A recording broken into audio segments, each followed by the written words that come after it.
boys and girls. Today we are going to be reading the story of Finding Dory, and it's called Who Needs a Hug? You'll notice it's a little bit different than our original Disney movie Finding Dory, but it's pretty similar and just as fun.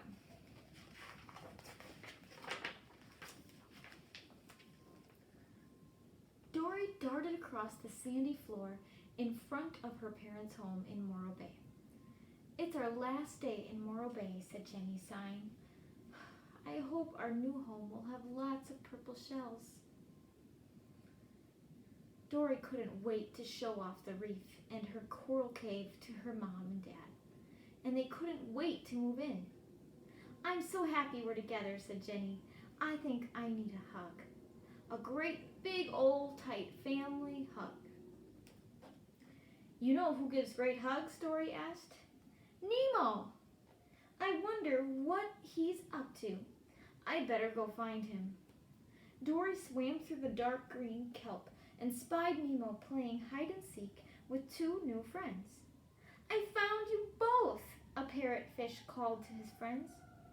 "Oh no," cried Nemo, laughing.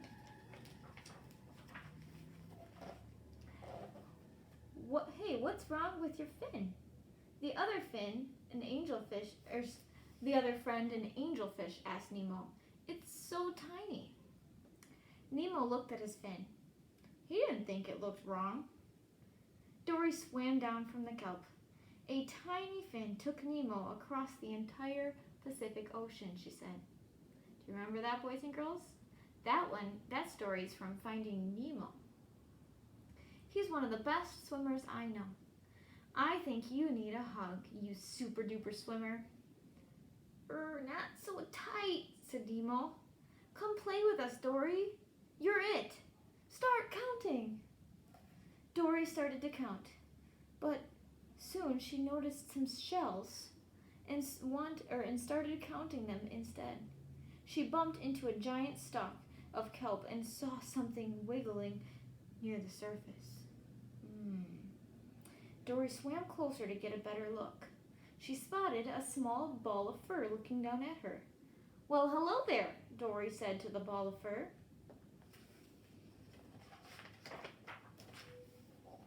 Meanwhile, Nemo and his friends waited for Dory to find them. They waited and waited and waited. "I think Dory forgot about us," said Nemo. "We should go find her."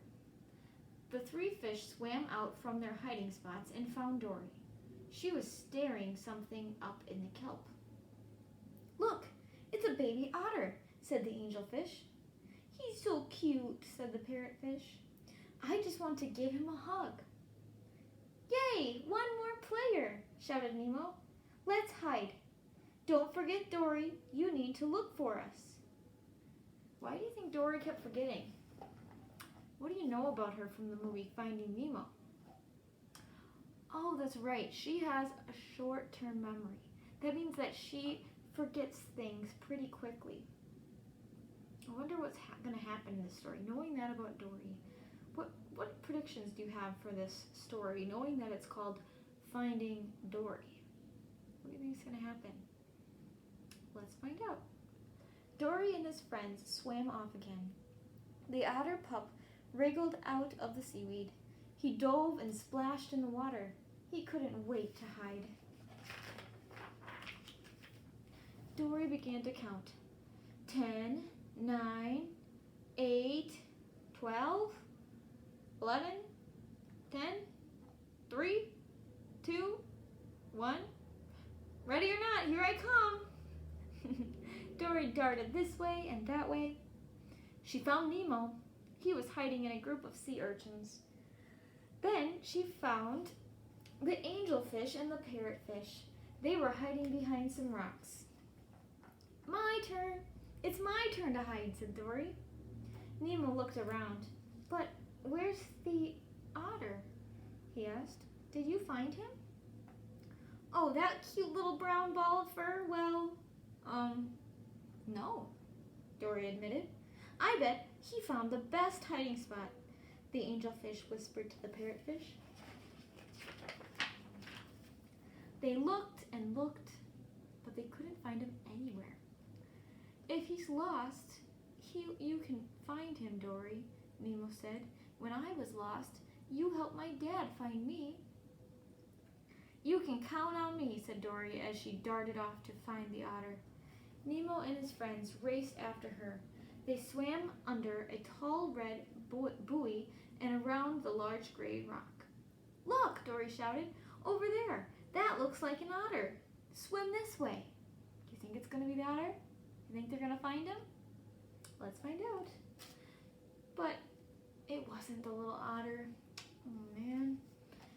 It was Destiny and Bailey. When Destiny saw Dory, she suddenly bumped into something soft and squishy, and a cloud of black ink crept up the water. What do you think that could be? Oh no, gasped Bailey. It's Hank. Hank blushed and sunk down to hide. Destiny swam over to console him. I'm sorry, Hank, whispered Destiny. I didn't mean to scare you. Do you need a hug? Me? Hug? Nah, grumbled Hank as he pushed Destiny away. Hank's worried about looking silly, explained Nemo. But accidents happen to all of us. I think that's a good message for all of us to know that we're not alone. Everybody makes mistakes. Even Hank agreed to help look. I think I found the otter over here, he called to his friends. And there the little otter was, sound asleep on the kelp bed. Aw, sighed Dory. Poor little guy probably got tired of waiting to be found and fell asleep. Let's get him back home. Destiny slowly glided upward and gently lifted the sleeping otter out of the water. Bailey swam ahead to guide Destiny as she carried the otter pup closer to shore. Go right, then left, Destiny, Bailey called out as he navigated around the rock. Otters were everywhere. Some were chasing the other out of the water. Some were diving for food, and a few were dozing on their backs. Dory sighed. She remembered how much she loved her friends and family. I think I need a hug. Everyone, even Hank, gathered around Dory. They placed their fins, flippers, and arms around her and hugged. A little closer, a little tighter. Boys and girls, I know that story was a little different from Finding Dory, but you can still take away a lot of messages that the author wanted us to learn from this story. One message I think the author wanted us to learn was that everybody makes mistakes, and it's okay to not get down on yourself and accept help from others and encouragement from others, like a hug. There's some other messages and lessons we can learn. What do you think some of those lessons are?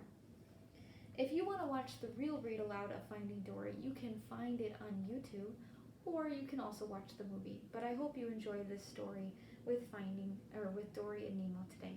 Hope you have a great day. Thanks for watching.